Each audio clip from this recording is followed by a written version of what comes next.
really an honor to be here with you all. And I'm the National Director of Project Welcome Home Troops, which is the workshop that was featured in the film where Tom's transformation happened. And I always tell people I feel like I'm the luckiest person in the world to be able to teach these workshops and watch the transformation of veterans happen right before my eyes. It's really quite remarkable. And you'll be happy to know I just taught recently in Milwaukee, and Tom's mom was on the workshop, as well as Shannon, the mother of the young Marine who suicided. And some big transformations happened for them as well. So we work both with veterans and their families, as well as active duty military, bringing this program to them. It's a 5-day workshop, and it brings restorative practices to the veterans. It's highly experiential, and that power breath meditation that you've got the little mysterious, we can't show this part of it, is where the big transformation happens in the workshop. But the veterans are really giving the workshop to each other, and that community and that camaraderie that they've lost, during their deployments or during their service period, they begin to find that again. And that, just watching the relief come on their faces, the smiles on their faces is huge. It's just massive to watch that happen. So I'll be around and I'll be happy to answer more questions, but let's get back to the thing at hand, which is our panel, our esteemed panel, and I would like to invite them up one at a time. Anthony Anderson, come on up.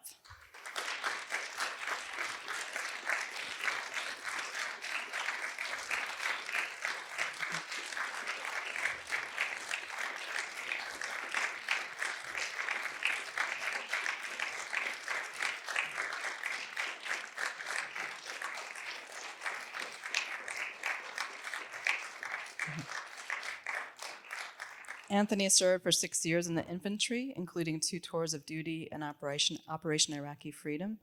And he is also a veteran peer mentor, and as you saw in the film, initiated the Veterans Trek Project. And I think, Anthony, you still take veterans out on treks occasionally. That's awesome. So nature therapy is a wonderful thing.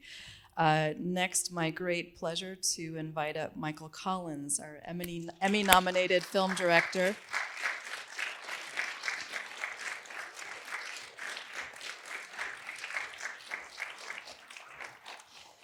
Michael is the founder of Thoughtful Robots production company, and he focuses on films bringing about social justice. And Michael has this amazing ability you see what heart and love went into this film, and just that compassion just oozes out of him all the time. It's not just on film. So a tremendous human being, and his film Give Up Tomorrow was the Audience Award and Emmy nomination for that, right? So, and his films change lives. They change how people see the world and how they see themselves. And I had a veteran recently, I was teaching in Saipan, and he said he just watched the film and he just got relief watching the film. So whether or not our workshop or other services make it to him, they're getting that relief. So thank you, Michael. And my great pleasure to welcome back up on the stage Brigadier General Loree Sutton, who is the Commissioner for the Division of Veteran Services here in New York. Excited to have you on the stage with us. And finally, he's full in regalia, Wolf Walker. Come on up.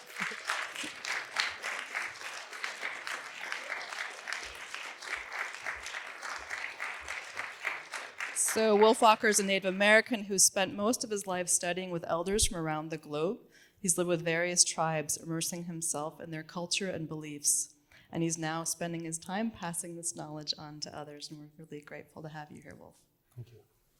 I think when Tom and I were kind of planning a trek, we very naively thought, well, we could probably make like a movie about this. So we got some GoPros and we were just gonna try to piece together stuff, And then when Michael reached out to me and said, I think what you guys are trying to do could be a film. Have you guys thought about doing that? And we talked a little bit, back and forth. It became more clear that, okay, this is the route. We're gonna let professional filmmakers take care of this. And through those discussions of kind of getting to know them, what they wanted to do, I became more comfortable. I think one of the interesting parts about the filmmaking process was that neither Tom nor I had ever been involved in anything like this. So when they say, well, we're gonna follow you on your journey and we're gonna film this, and we're gonna interview you, that's fine. The part that we took for granted was the inclusion of our families And the parts that, well, when we're in the middle of Nebraska and they're in West Bend or Milwaukee, talking to my wife or Tom's parents or sister or Katinka, what that impact would be. But very quickly, we came to understand, both Marty and Michael and their whole team as people, filmmakers that have incredible integrity. So knowing that they could go back, talk to our families, and we didn't have to worry about, are they trying to push them too hard? Are they trying to get all the nitty-gritty details that we don't really want to talk about out of them? And that never happened. So it became a very easy thing. After a while, too, when you're being recorded all the time, both audio and video, you kind of get numb to it. So when they would film, it's just kind of like, okay, it's part of it. When they'd leave, it was like a relief. And then but as soon as they would leave, after like a day, you'd miss them. So then a couple days before they'd come back, I'd get all amped up and we'd start to talk more. And I really grew to appreciate not only what Tom and I were doing, but how much they were trying to do for us at that moment. And then, like what it's become. It's been great. Wonderful. And I'll stay with you, Anthony. What do you say would be the greatest impact this film has had on your life personally? The greatest impact on my life. When we were walking and people would ask us about the film, why were you doing this? I would say, I want my family, I want my daughter to know who her dad was when she's old enough to understand this. So in this moment, my daughter is 5 now. She's still pretty rambunctious like you see in the film, but she's a little bit bigger and she's starting to understand things a little bit more now. And she's seen the film. So I think the biggest impact for me is that there's an artifact that shows her who I am, where I've come, some of the experiences that I had that maybe went into how she was raised. I think that's probably the most important aspect for me personally. On a side note, hearing the things that my wife says in the film that she would never say to me, getting to see that for the first time, that was very impactful as well. Mm-hmm. Good, thank you. Commissioner Sutton, I believe this is your first time seeing the film. What's your reaction to it? Oh, I had heard about the film. I think Yvette brought it up at one of our Core 4 meetings, and then Monique from our team had seen it, so I've been sort of really leaning forward and looking forward to this evening, and particularly what strikes me is the care that went into making this movie, the care, the compassion, the concern, the unflinching reality of war, but there was nothing gratuitous, it seemed to me, about how war was depicted. And I think that's important. I think it's really, really important for all of us to get a sense of what it is to be 18, 19, 20 years old and to have the experiences that Anthony and Tom and so many others have had, and to know that coming back from that experience, the front line of healing, again, is not going to be found in a pill bottle. It's going to be started and ignited and really accelerated through the experience of community, the experience of ritual, to understand what that was and to come back and have skills, tools, rituals, experiences, to truly come all the way home. And I thought that this movie really, kudos to you, Mike and Mickey C. Kodu? See, I'm going to get that right. But it really just struck me that this has so much to offer, to show the transformational process, and to see how it was really an organic process of coming to your purpose and Tom's purpose But there was a journey that really was essential, both physiologically, to be able to, with the breathing exercises and all that went through, the walking, the talking, but then to be able, out of that process, to identify your purpose. You know, for any of us as veterans, any of us as human beings, service is really what it's all about. And I'll just say the last thing is, even the title. I mean, you probably wouldn't have known whenever you came up with this title that, you know, almost sunrise. For those of us who feel like it's midnight in America right now, almost sunrise has a really, such a hopeful and anticipatory sense to it. So kudos to you, and thank you, Anthony, for sharing your family, your life, your heart, your soul. And now to you, I want to hear more about you. How cool is this? I mean, how often do you get to sit next to, is it? Every day. Okay, well, right here. Apparently, Wolf Walker, you've been put in the hot seat. So we were talking a little bit yesterday about how oftentimes when people are in some emotional pain or distress, the tendency is to seek outside of themselves for relief or for escape, avoidance. We talked about that necessity to go inward. Can you say something to that and kind of what you're seeing in our society and with veterans? It seems like in modern society, we always feel that there's an external way of healing, whether it's a pill in a bottle or something that's outside of ourselves. And in our beliefs and our traditions, perception is reality. And so when you perceive things, that becomes your reality.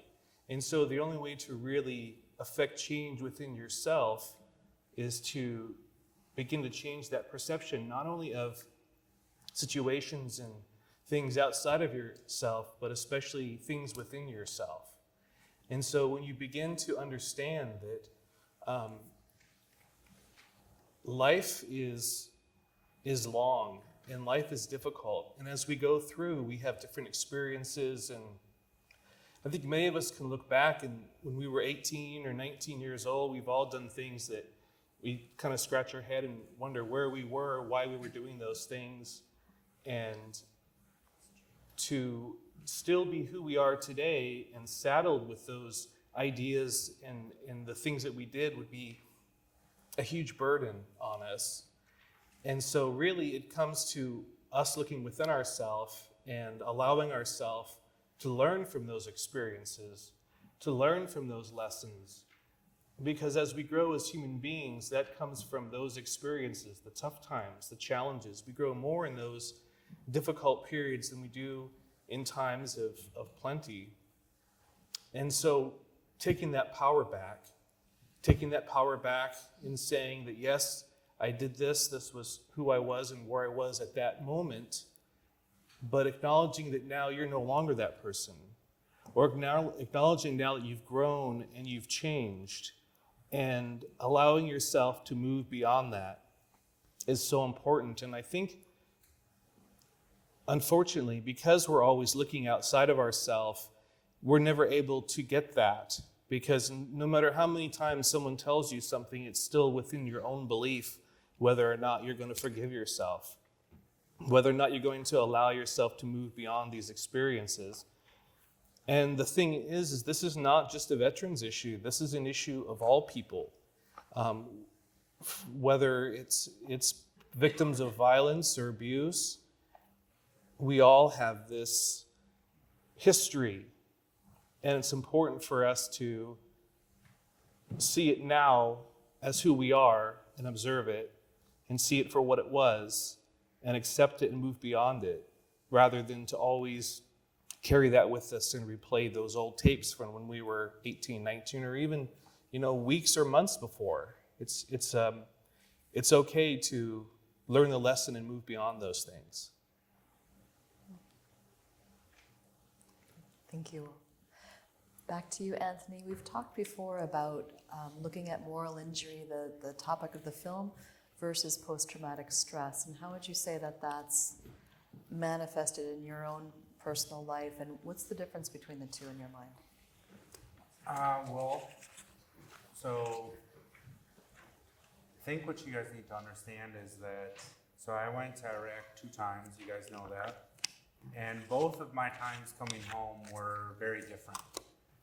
When I came home from my first deployment, the first month was pretty awesome.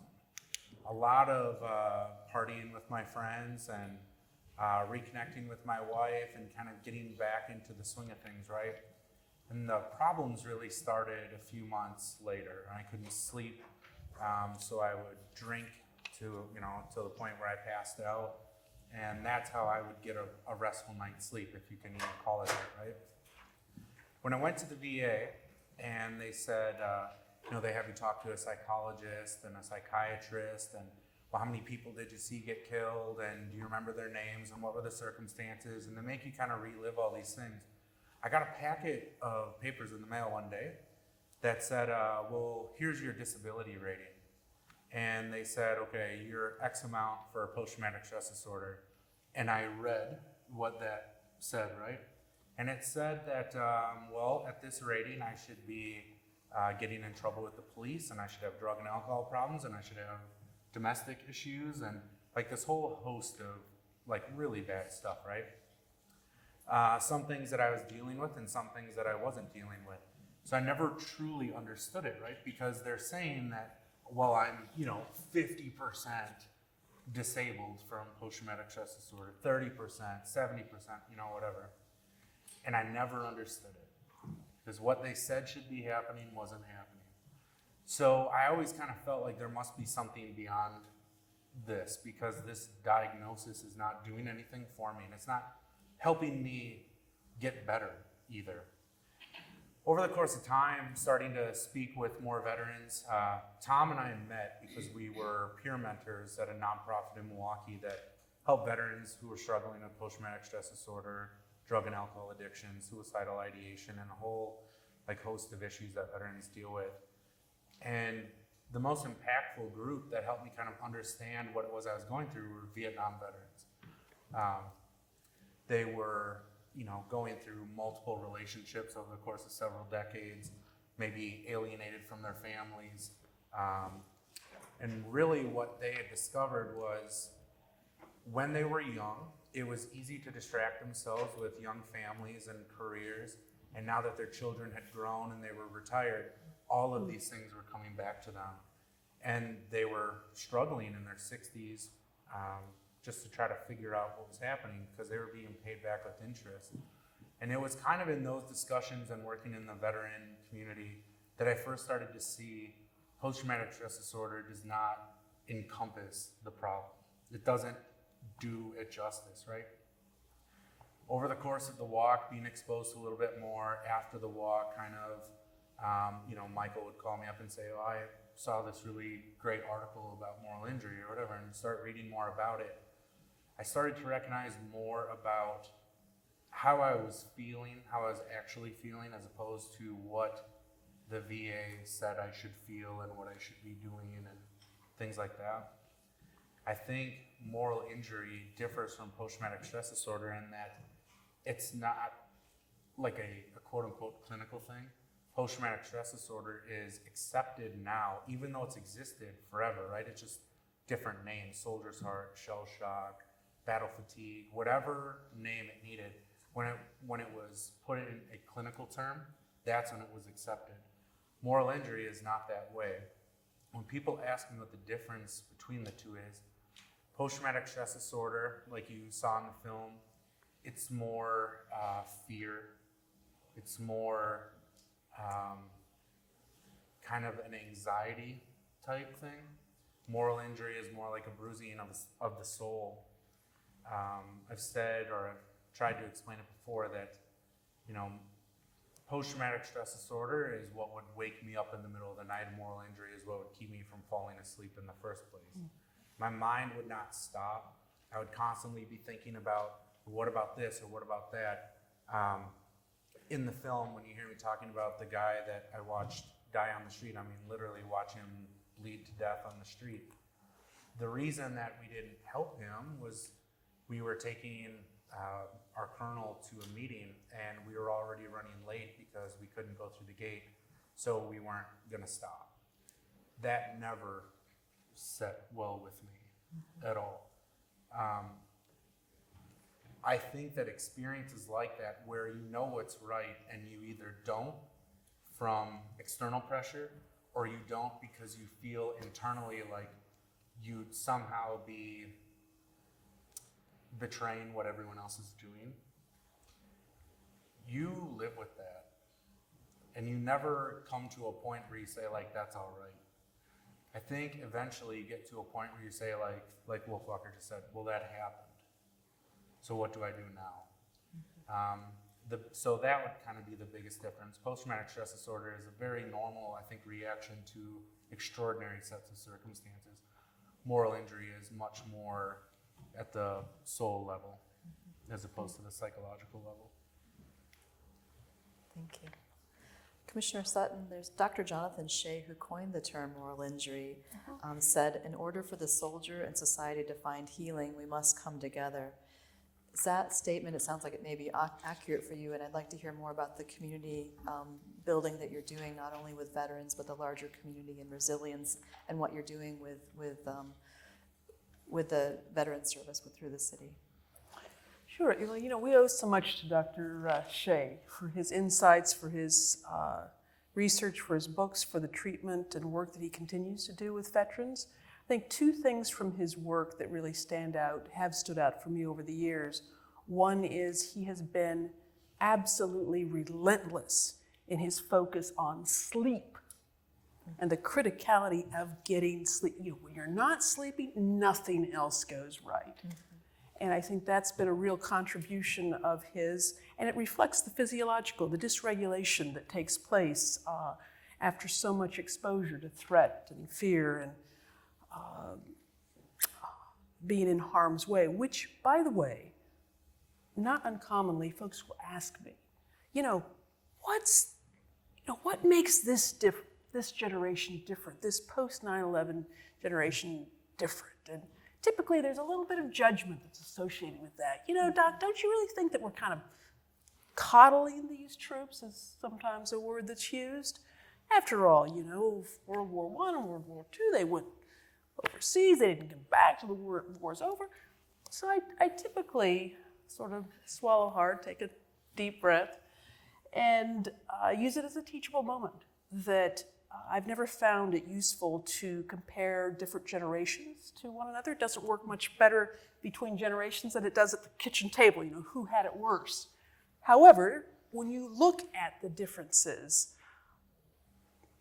the different experiences since World War I forward, or you can take it back to the Civil War, the Revolutionary War, it's as old as war itself.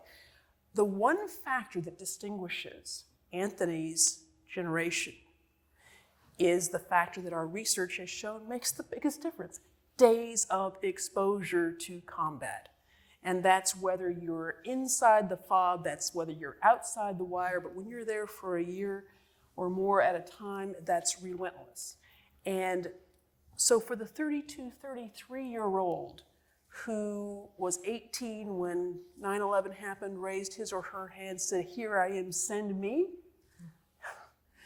as opposed to the 100 to 300 days of exposure from World War I up to Vietnam, different social context for sure, but for Anthony's generation, it's 500, it's 1,000, it's 1,500 or more days with successive repetitive deployments. That's huge. The impact on the mind-body system and the corrosive sort of moral distress and injury at the soul level. The second thing that I think Dr. Shea has really said that just strikes me is he talks about this bond between battle buddies, and how there's nothing, it's survival-based bonding. Where in civilian life do you have someone who, is going to take a bullet for you? And Sergeant Major, you know the deal. First time I had an NCO say, "Man, I might take a bullet for you." I mean, That's profound. And it reflects, as Dr. Shea said, a bond that is as powerful as the mother-infant bond. It's a survival-based bond. And so I think what we have to understand in this whole journey of coming home from war, becoming whole again, is that our warriors have two families. They have the family that they deployed with and that they're bonded to on a survival level, and the family back at home. And we have to honor and respect both of those families and understand that this peer bond, and this is where the work that Joe Geraci has been doing and his work with the Resilience Center, it's powerful.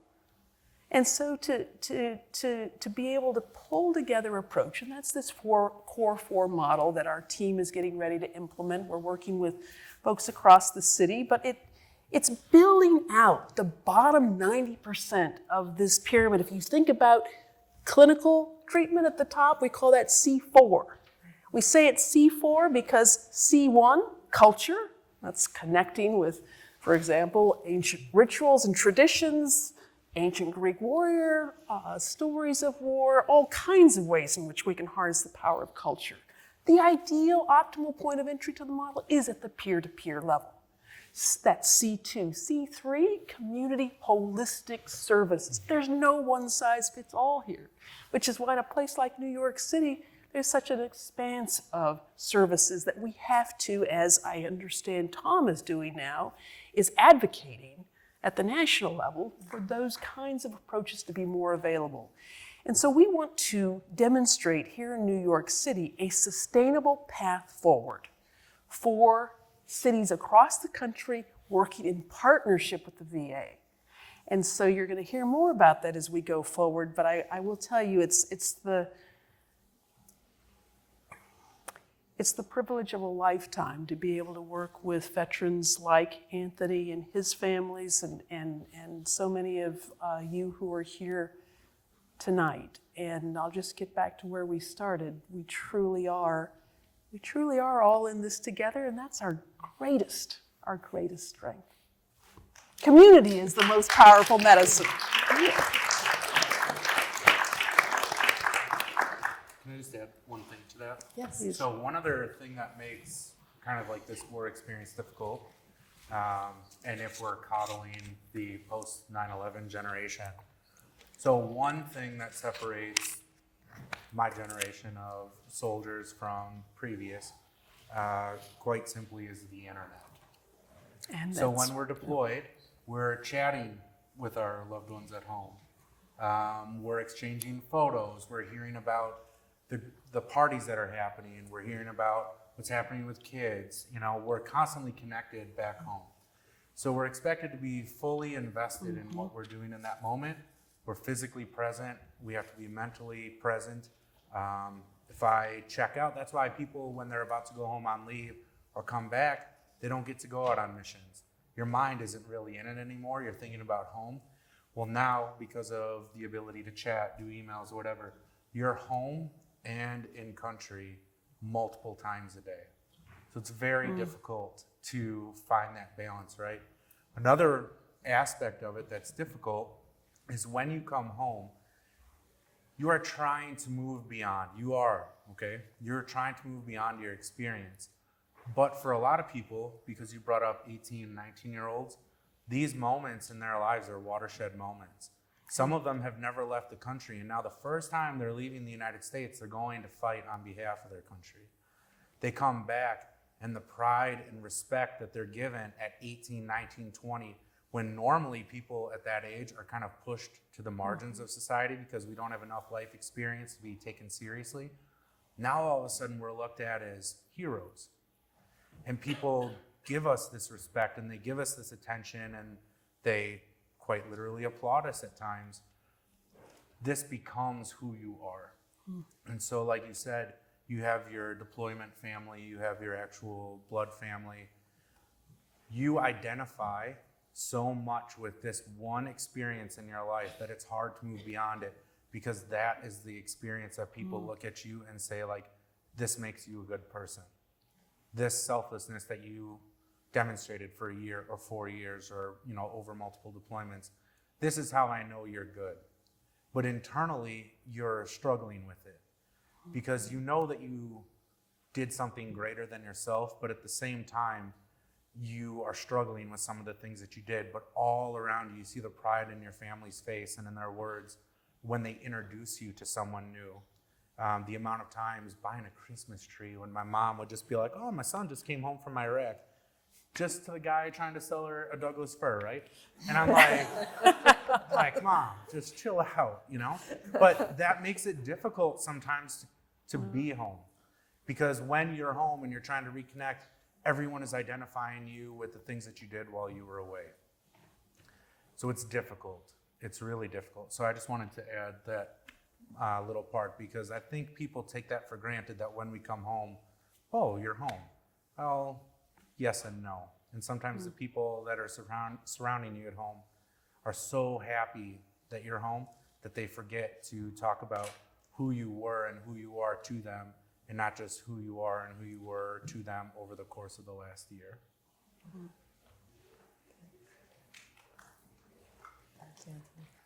Wolf Walker, I wanted to ask you, looking at the generations of service, as Commissioner Sutton was referring to, and how they're different. We saw the Vietnam veterans, and they're coming home, and some of them still don't feel welcomed home all these years later, and the demonization they went through in their homecoming.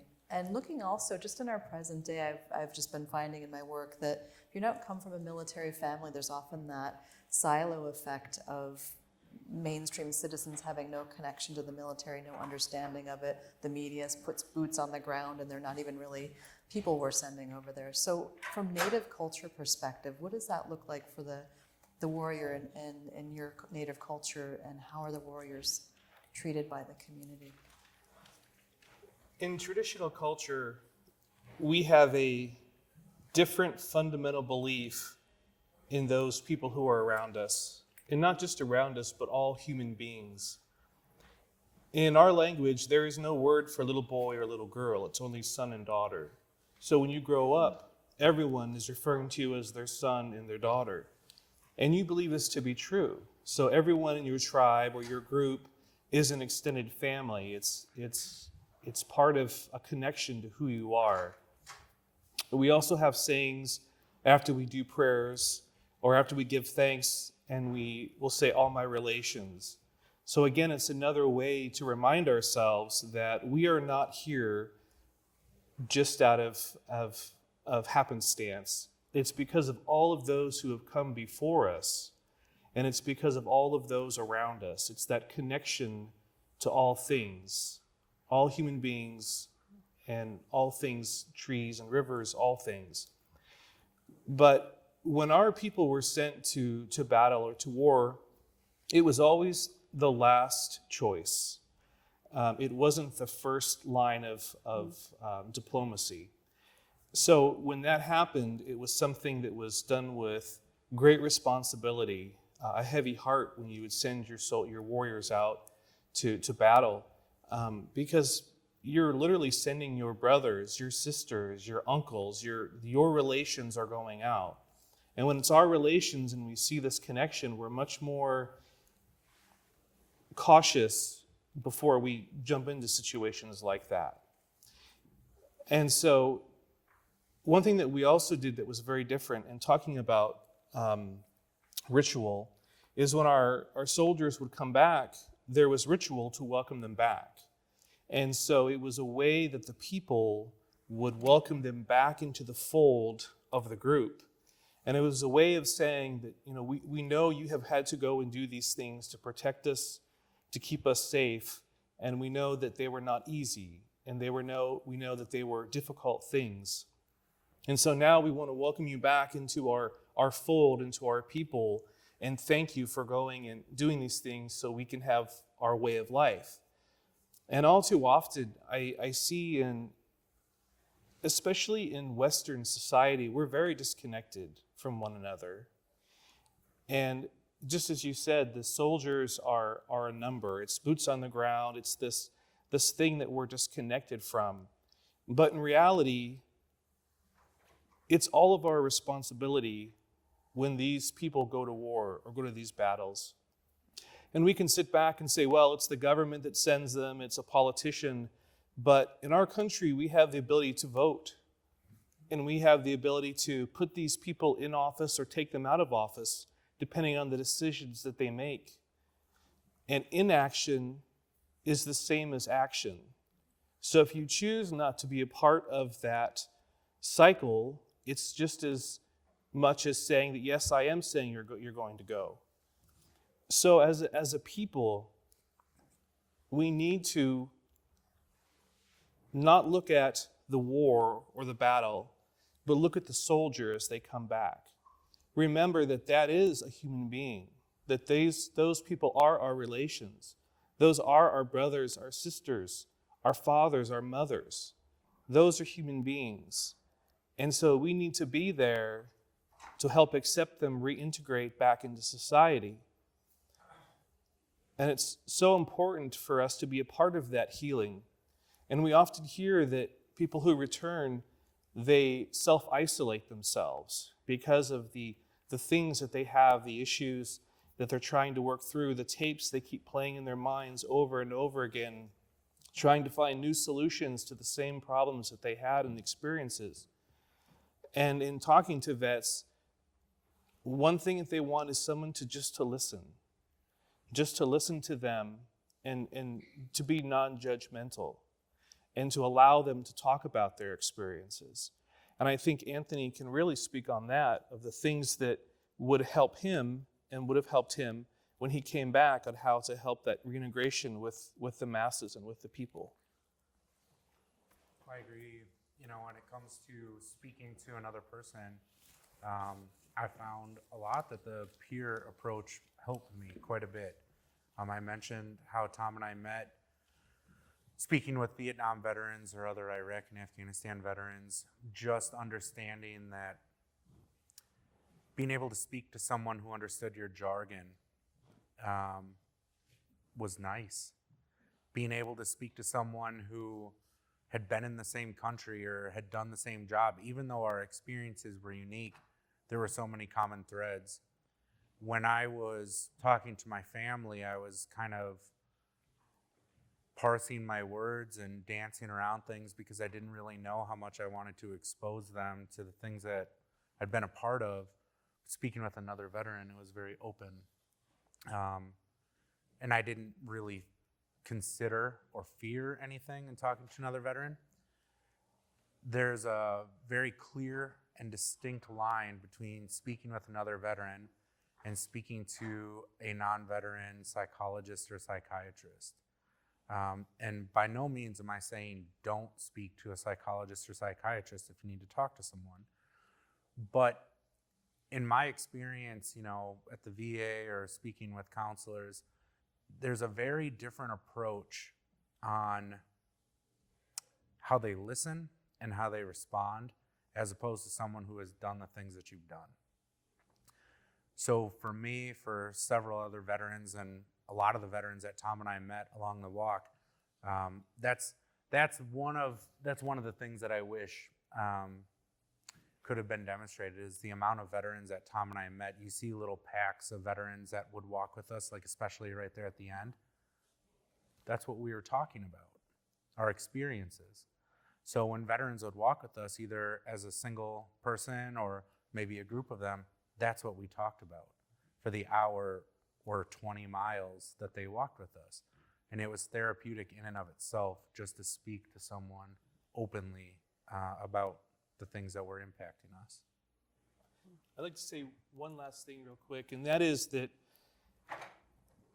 we are here and we have the freedoms that we have because of those people who have stood up for what they believed was right. And those people are in everyone's past. They're in everyone's lineage. If you go back far enough in your lineage, you'll see that, oh, well, great-great-great-grandfather was in the Civil War, or, so-and-so was fighting for this or fighting for that. It's easy for us now to believe that we are so advanced, we're so separate from the soldiers and the warriors, But in reality, we're here because of our ancestors who stood up for what they believed was right.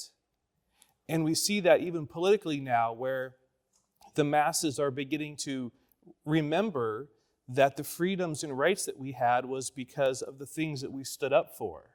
And so now people are beginning to mobilize and do that again. So it's important to remember that in your lineage, in your history, going back, there are warriors who fought and stood up so you can be where you are today. You are not separate from those people. You are part of that. And that is a huge responsibility to now be there to help those around you, to help those who in their lineage are now going through that, and who help those who are making sure that our freedoms and our rights are still the way that they are and increase and are better. Leslie, can I just say something real quick? Just quick, yeah. Quick. I would just say, you mentioned Vietnam veterans. Let me just ask, who all here is a Vietnam veteran or family member of a great, we've got several. So welcome home, you all. And let me just say a special shout out to our Vietnam brothers and sisters, because despite the fact that we grossly mistreated you as a country when you returned, it has been our Vietnam brothers and sisters and their families who have done the work of ensuring that never again will one generation of veterans turn its back on the next. And I just want to say welcome home, you all, and thank you for everything you're continuing to do.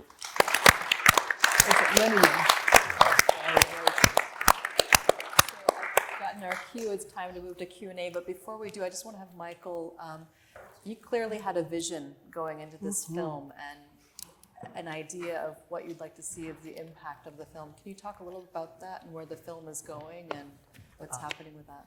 Sure. When we conceived of the film, it was really just as a piece of the project. We really saw it as the first half.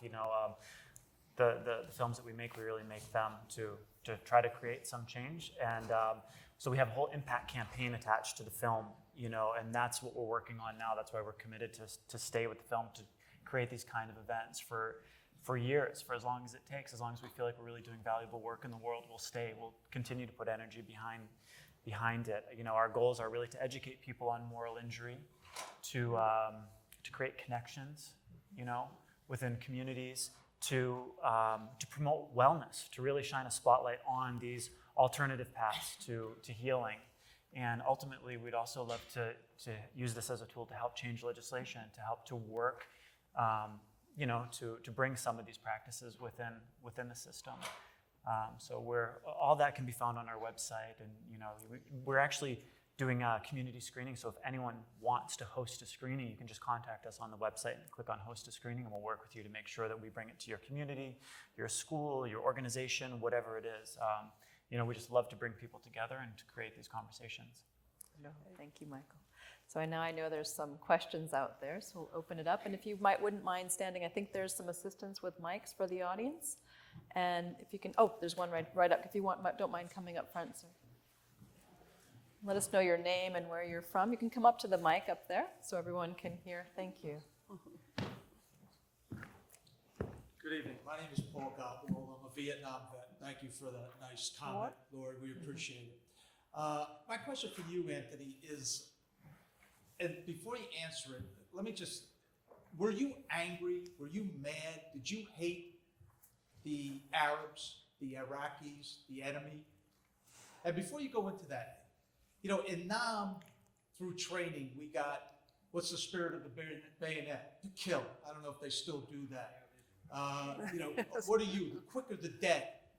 And when we got to Nam, that changed into bringing back a body count. Now in the movie, it really affected me because I saw the desensitization that you were desensitized. Forget it, you know what I'm trying to say. And, in 1 week, we went through that. But the first time I went off my LZ, I got hit. And it was right after that, we were coming across VC setting booby traps from so-called friendly bills.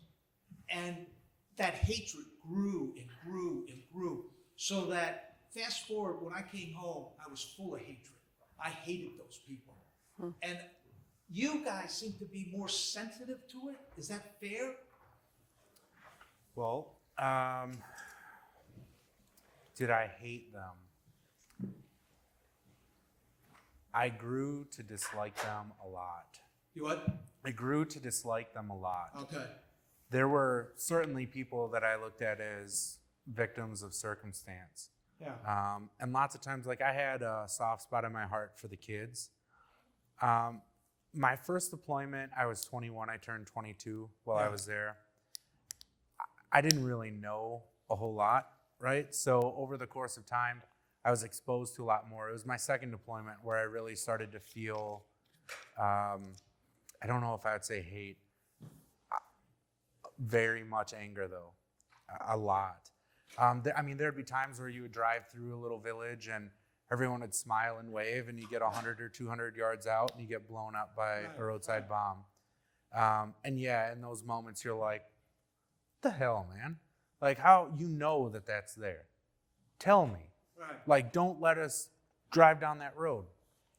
I think for me, it was less about hating like the Iraqi people and more just hating everything that I was being told I was doing and not seeing it come to fruition.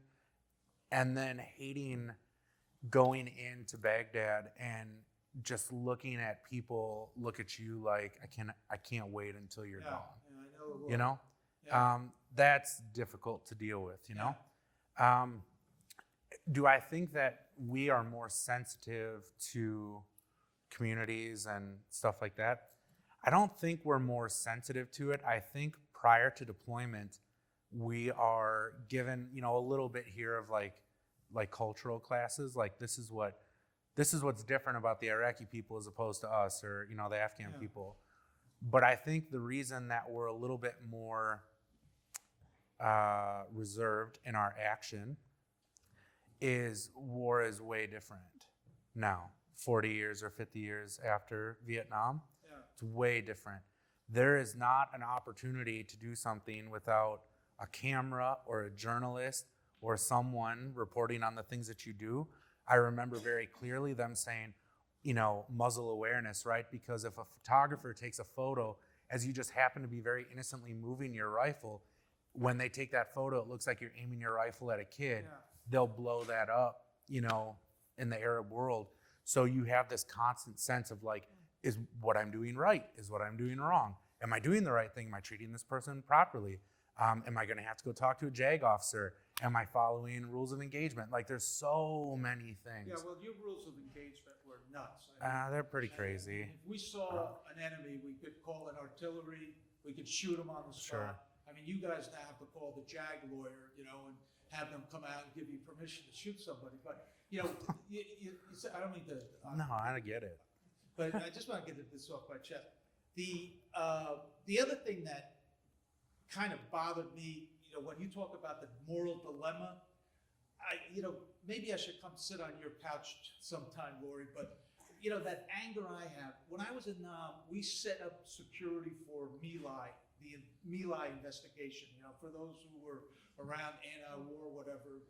Cali went into a ville in my AO and blew the ville away. It was a search and destroy mission. He killed men, women, and children. And my guilt is that I didn't feel bad about that. Because when I was pulling, my unit was pulling security, and we were going out there protecting the Inspector General, we were getting booby-trapped. We were getting hit by the same people that these guys went in and wiped out. But on the news, it was we were baby killers, this and that. So the anger that we had and the fact that we weren't being supported at home, that came home with us, I think. And, that's when we had a problem that's why I asked you, were you more sensitive? Because we aren't. But to that point, there were a lot of people that when I came home, they would speak very negatively about the Iraqi people. Yeah. And it was almost assumed that I hated them with every ounce of my being. But one thing that I recognized when I was there was that a lot of them were just caught up in a war that was going on in their country that they didn't want. They had no part of. They weren't, picking up arms against us. Yeah. And a lot of these people wanted the exact same things that we wanted back here. They wanted safety, they want security, they wanted jobs, they want their kids to go to school. But meanwhile, you're, handing out book bags one day in a humanitarian mission, and then 2 weeks later, school gets blown up. Right. And that's very difficult to deal with. And then you come home and you're like listening to people talk about, oh, they're all animals. Well, no, they're not all animals. A lot of them were really good. I never had any remorse or regret or negative feelings to those that tried to do harm to me or my friends. Yeah. But I had a lot towards the people that were just caught up in, this is where I live and you happen to be fighting in my backyard. Thank you. That You're helped welcome. me a lot. Appreciate it. Thank you. Are there questions? Yeah, come on up to the mic.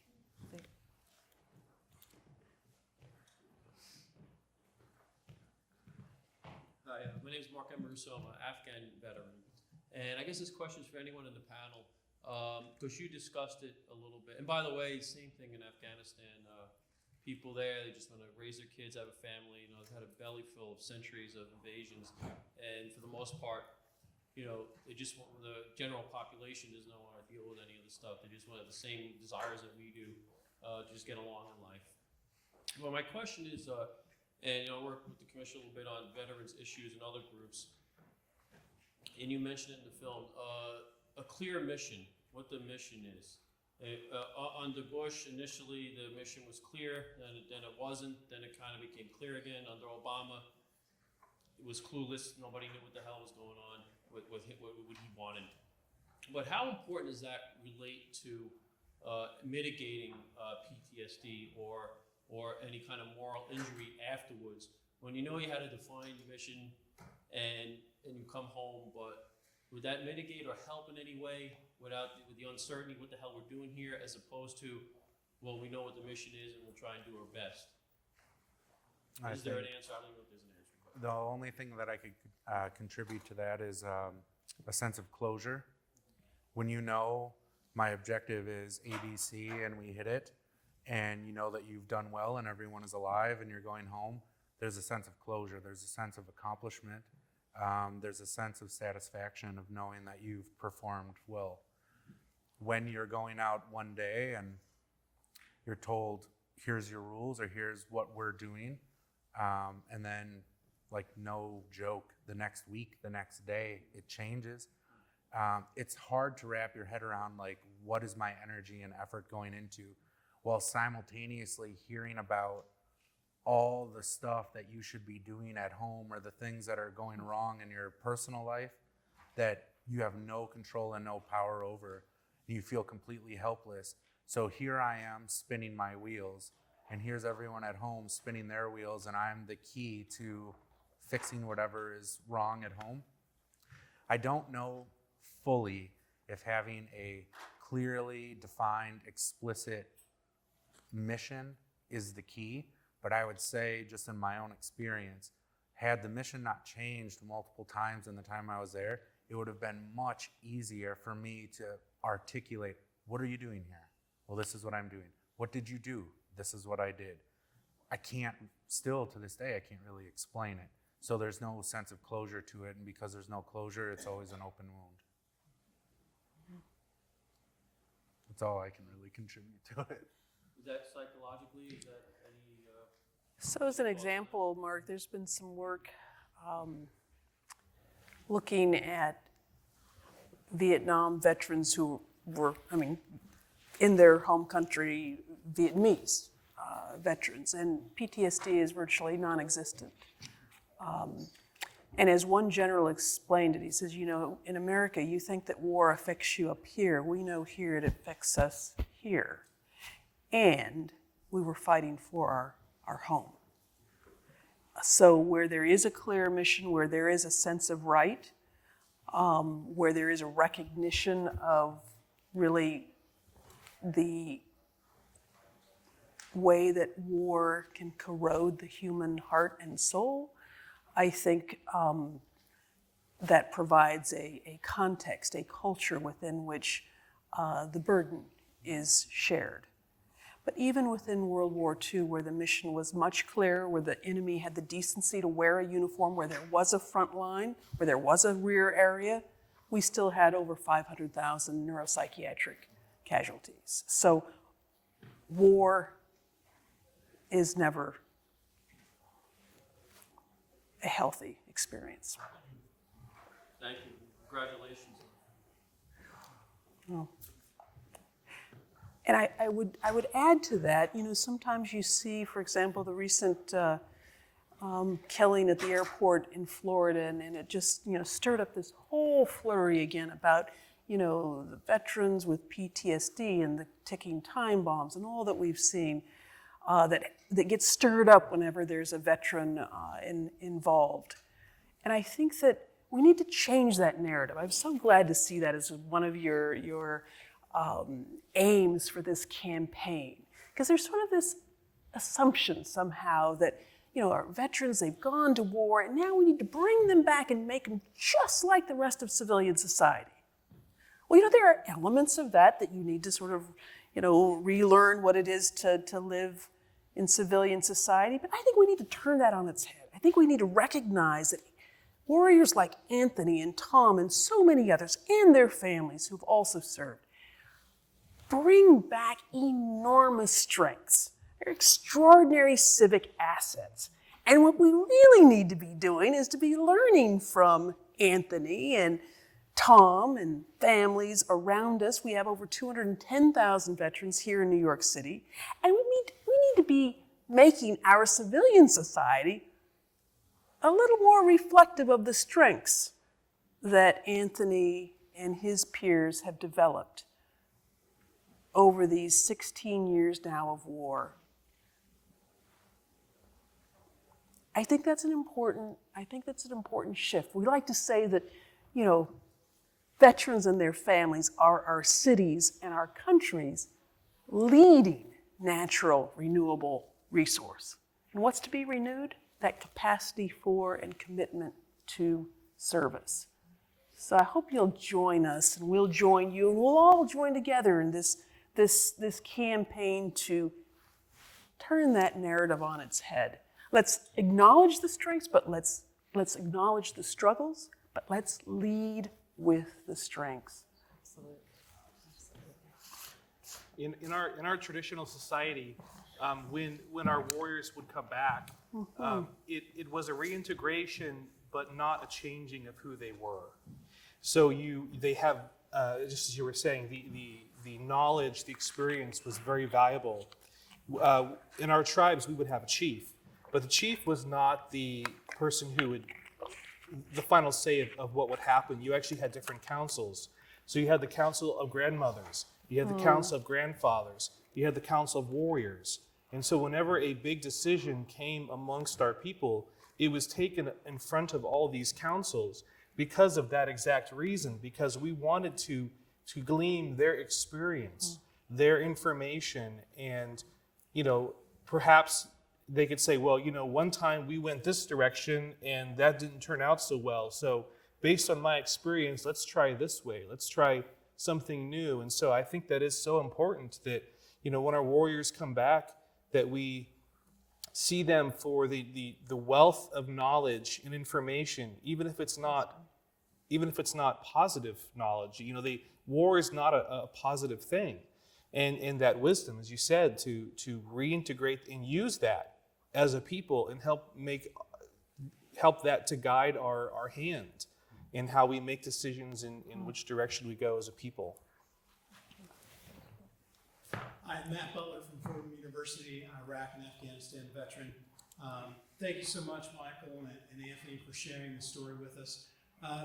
There was clearly a turning point for Tom, and I think it was through the breathing techniques. And I'm sure my wife can attest that maybe I should learn a little bit more about these breathing techniques as well. Can you talk maybe a little bit about that, and if those were helpful for you specifically, and what you would recommend, and how can we bring that technique to more veterans here in New York City?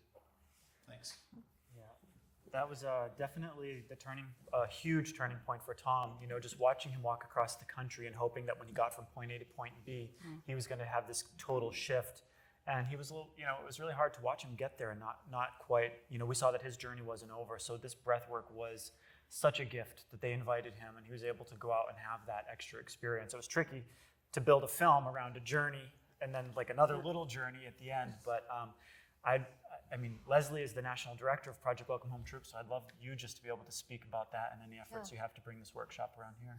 Yeah, I think, is Yvette? Oh, you're still there. Yeah, so Yvette and I have been in conversation, and Michael as well, of bringing the workshop here, and I think we're aiming for March perhaps to have the workshop here in New York, and we really like to establish, a consistent schedule of workshops. It's a 5-day or 5-session, really. It's not all day long course, workshop, but it's a restorative technique that this power breath meditation, it has this effect. We tell veterans during the course that it's coming up to come out. So whatever they're feeling, Tom expressed in the film, he had this like wall of emotions coming up. And so all of these things, the traumas, impressions, stress, whether they've had a traumatic incident or just chronic stress, that builds up in the system. It takes a toll on the body, takes a toll on the mind and emotion. So these breathing techniques have this beautiful way of lifting that. It kind of works through the nervous system, and the body holds on to these things and it starts to get released. So I think my hypothesis is when people are having intrusive memories coming in from the past, the body has a natural way of healing itself. It's looking for a way to get these memories out, and the breathing gives that mechanism to do that. So as they're doing the breathing, it's coming up and it's coming out. We've had some very interesting experiences with veterans who've even had suppressed memories, that it comes up during the breathing, that they're able to release those things. And it opens up a part of their, as they're discussing in the film, the emotions start opening up, and they're able to reconnect with loved ones in a way that they haven't been for a while. The most common resounding thing I hear from veterans at the end of the workshop is, I got myself back. So whatever that means to that individual, they have a connection to themselves, and maybe a time of a more innocent space where they were enjoying the world, they were connecting with others, they felt like they belonged, they were part of something. So that all starts coming back in, and it's amazing to see the socialization that starts happening, the camaraderie that starts building again in the workshop, and that sense of purpose and that service that their service is their nature. And I agree absolutely, they're this renewable resource, and goodness knows our country can use some leaders right now, so in many capacities. So I just find it the greatest gift that I am able to participate and watch this transformation as they go through the workshop and get back in their lives. It's really tremendous to see. One more question. And just real quick, I just want to say that tomorrow morning, Leslie's leading a little meditation session here. So if anyone wants to get a taste of this, at 9:30 tomorrow morning, we're going to have breakfast, and then, I guess out here, and then you can get a little experience of that. And also for civilians, there is a version of it for civilians. There's postcards outside. On one side, it's Project Welcome Home Troops. On the other side, it's the Art of Living. That's a similar workshop where you can get the same breathing technique for civilians. Yes. I wanted to just share a thought about my connection that was strengthened by being present this evening. The connection to relations, the connection to people who go to war. I am very much, I have had no experience with war, and I thought that this was a very much an other event for me. I came because I wanted to be supportive, because what I do is to work in partnership with people in counseling, and I wanted to be here in a protective way, to stand guard and to be present. And I feel that what distances us from one another is the narratives about war and what it means to go to war. And I don't know if it's an accident that I am made to feel that you are different from me. I cannot conceive what it would be like to go to war. And what I heard was, I said, it must be someone very different than I to go into the service of the military. I cannot conceive of that. And what I found by watching Anthony and watching the pictures of children and you as a child, that there is no difference whatsoever. And when you said to me, I felt as if you said it to me, but you said it to us.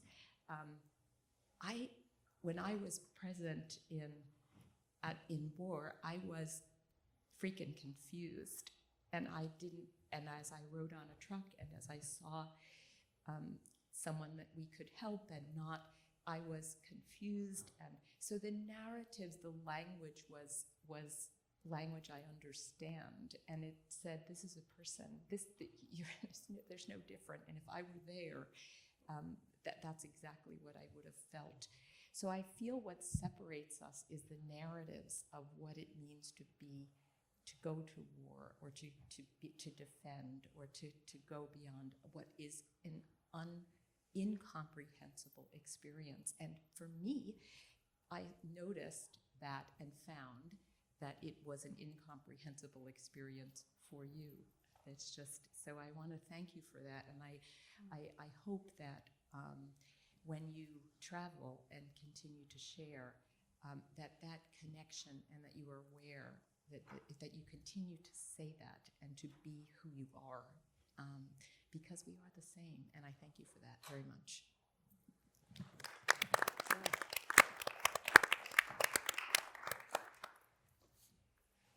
Oh, I think that was the last question. Sharon, did you have closing remarks, or would you like me to? Hey, Leslie, can I just say one thing about that? Sorry. So when you're talking about, one thing that kind of separates everyone in war is the narratives. There's something that separates the actors in war too, the success criteria. So for a soldier, war is successful when you live. For a general, maybe it's successful when you bring everyone home and have achieved your task. For a politician, maybe it's when you change some sort of policy.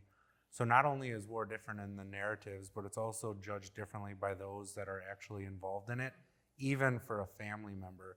A family member's success criteria might be my husband, my daughter, my wife, my son comes home and picks up right where they left off, or goes to school or whatever.